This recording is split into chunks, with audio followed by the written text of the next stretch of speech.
မန္တလေးမှာစားလို့ရန်ကောင်းတဲ့ကြက်ကြော်ရီပြင်ကို fast food တွေပါတနေ့တိုင်းမှာရတယ် Hello Restaurant ကိုသိပြီးပြီလားစားလို့ရန်ကောင်းတဲ့ကြက်ကြော်ရီဆိုတာဘယ်ဆိုင်မှမရသေးတဲ့ကြက်ကောင်လုံးကြော်ပြိုင်းဆန်မီကင်ထားတဲ့ကြက်ကင်နဲ့ကျွတ်ကလေးကြော်ထားတဲ့ fried chicken နဲ့ lollipop တွေအပြင်ကိုဘယ်ဆိုင်လေးဖြစ်ပြီးတော့ဘာတွေမှာစားခဲ့လဲဆိုတာကိုကျွန်တော်နဲ့ဒီ vlog လေးကိုအဆုံးထိကြည့်လိုက်ကြရအောင်Hello အားလုံးပဲ Assalamu alaikum hello share ဝင်လင်ကို page ကပြန်ကြိုလိုက်ပါတယ်ကျွန်တော်တောက်စားခဲ့တဲ့ဆိုင်လေးကတော့ HFC Hello Fried Chicken ဆိုတဲ့ Hello ဆိုင်လေးဖြစ်ပါတယ်အလေးစားလေးကတော့33ပြီးခွန်လေးခွန်အားချမှာဖွင့်ထားပြီးတော့ HFC ဆိုတဲ့ဆိုင်လေးက2019ကစဖွင့်ခဲ့တာအခုဆိုရင်ဒါကျွန်တော်တို့ဆိုင်စားအနေနဲ့ဆိုရင်ဒါပထမဆုံးအနေနဲ့စတင်ရောင်းချလိုက်ပြီးဖြစ်ပါတယ်ဒီဆိုင်လေးစဖွင့်တော့ပါစေတီးတဲ့အနေနဲ့တီးခဲ့တာဆိုပေမဲ့အခုဆိုရင်ဒါဆိုင်စားအနေနဲ့ရတာမို့လို့ကျွန်တော်တောက်စားခဲ့ပါတယ်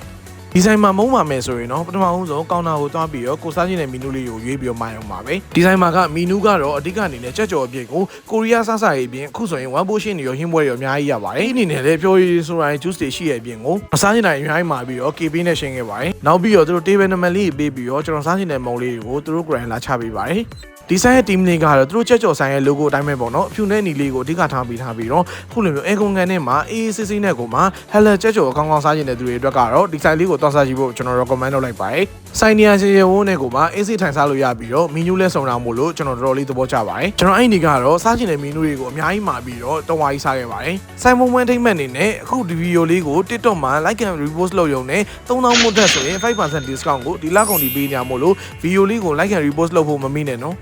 ်နောက်ပြီးတော့ဒီဆိုင်မှာ snack box လေးပြင်ကို Korean food box လေးအများကြီးရှိပါတယ်အခုကျွန်တော်ပြနေတဲ့ box လေးကတော့ဒါ snack box လေးကိုမှ3000နဲ့လေးပါဒါကတော့ကျွန်တော်မှာထားတဲ့ menu တွေပါဒီဆိုင်မှာကကြက်ကြော်အဓိကရတာဆိုတော့ပထမဆုံးအနေနဲ့ကျွန်တော်ကဒီ lollipop လေးကိုအရင်စားခဲ့ပါတယ်ဒီဆိုင် lollipop လေးကအထက်မှာအသားပြည့်နေကိုမှတော်တော်လေးစားလို့ကောင်းပြီးတော့ကလေးလူကြီးမျိုးချိုက်ကြမယ် menu တွေပါသူ့ကိုဒီတိုင်းမဲစားအခုလိုမျိုး sauce လေးနဲ့ပဲတို့စားမလားတော်တော်လေးစားလို့ကောင်းပြီးတော့တစ်လုံးစုံကိုတော်တော်လေးပိုက်ဝပါတယ်နောက်ပြီးတော့ဒီဆိုင်မှာကြက်ကြော်ကတော့အရင်နာမည်ကြီးပါတယ်ဒီဇိုင်းချက်ကြော်ကတော့ပေါင်ကိုတခြားလေးခွဲပေးထားပြီးတော့ကျွတ်နေအောင်ကြော်ပေးထားမို့လို့အပြင်ရဲ့ကျွတ်လေးနဲ့ကိုမှအထက်ကချက်သားကလည်းအီလေးနဲ့တော်တော်လေးကိုစားလို့ကောင်းပါတယ်ချက်ကြော်ကိုခုလိုမျိုးရိုးလဲစားလို့ရလို့အပေါ်ကနေတော့ပင်ဆိုင်နေလဲဆိုရင်တော့ကိုရီးယားပြားရည်မာလာတုံရမ်းဆိုပြီး၄မျိုးထပ်ထည့်လို့ရပါတယ်ဘာကာကိုလည်းကျွန်တော်အဲ့နေက special burger ဆိုပြီးတော့မဲသားရည်ကျုပ်ဥချောင်းရည်ကျုပ်ဥတွေရော cheese တွေရောအများကြီးပါတယ် special burger မှာစားခဲ့ပါတယ် special burger ဆိုတဲ့အတိုင်းပဲတစ်လုံးကိုအီစိတ်ပြီးတော့စားလို့ရကောင်းပြီးတော့တော်တော်လေးကိုဘိုက်ဝသွားပါတယ်ဘာကစားပြီးတော့တခြားလေးနှက်ပြီးတော့အပေါ်ကနေပြားရီဆန်ပေးထားတဲ့ချက်ကင်လေးစားခဲ့ပါတယ်။မြင်းနေရတဲ့အတိုင်းပဲပေါ့နော်ချက်ကင်ကအရသာပိုင်းမှာလည်းလုံးဝအထဲအထိစိတ်ဝင်ပြီးတော့တော်တော်လေးကိုစားလို့ကောင်းပါတယ်။ကျွန်တော်အချိန်နဲ့စားကြည့်ပြီးမဲ့ဒီတိုင်းစားတာပို့ပြီးရတာရှိရမို့လို့ကျွန်တော်ဒီတိုင်းလေးစားခဲ့ပါသေးတယ်။သူ့ရဲ့အသားကိုတော့ဘေးမှာပေးထားတဲ့ဒီမကြီးချင်လေးနဲ့တို့စားကြည့်တဲ့အခါမှာတော်တော်လေးကိုစားလို့ကောင်းပါတယ်။ပြားရီဆန်ထားပြီးတော့အရသာရှိရဲ့ဒီချက်ရီကုန်လေးကိုလည်း sauce ထဲမှာထည့်ပြီးတော့ကျွန်တော်စားခဲ့ပါသေးတယ်။ဒီဇိုင်းချက်ကင်ကတော့အခုလိုမျိုးအချိန်ပေးပြီးနှက်ထားတဲ့ပြင်ကိုပြားရီလည်းဆန်ထားတာမို့လို့တော်တော်လေးကိုစားလို့ကောင်းတယ်လို့ပြောလို့ရပါတယ်။ကဲဒါကတော့ဘေးဆိုင်မှာမမြင်ဘူးတဲ့ကြက်ကောင်လုံးကြော်ပါကျွန်တော်ကတော့ကြက်ကောင်လုံးကြော်ကိုအလဲကနေအားရပိုင်းနှစ်ချမ်းဖြည့်ပြီးတော့အဝါဆွဲခဲ့ပါတယ်ကြက်ကြော်ကလေအပြင်ကလုံးဝကျွတ်ရွာပြီးတော့အထိတ်မှလည်းအသားကအရသာဝင်ပြီးတော့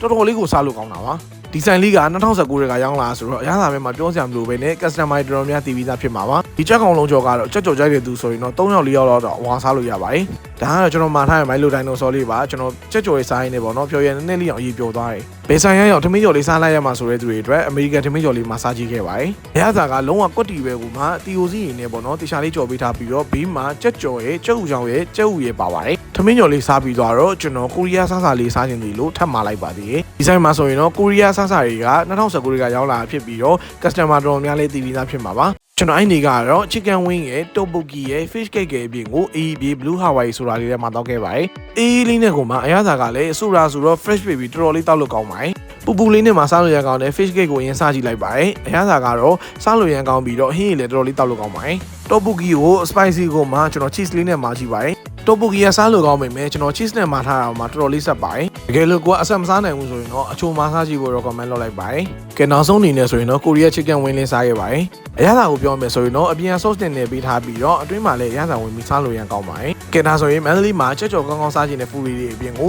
Korea စားစာရေး fast food တွေရောတနေ့တိုင်းမှာရပြီးစားလို့ရကောင်းတဲ့ HFC ကိုမစားရသေးရင်အများဆုံးသွားစားကြည့်ဖို့ recommend လုပ်ရင်းနဲ့နောက် vlog မှာပြန်နေကြမယ်နော်။အားလုံးပဲ Assalamu alaikum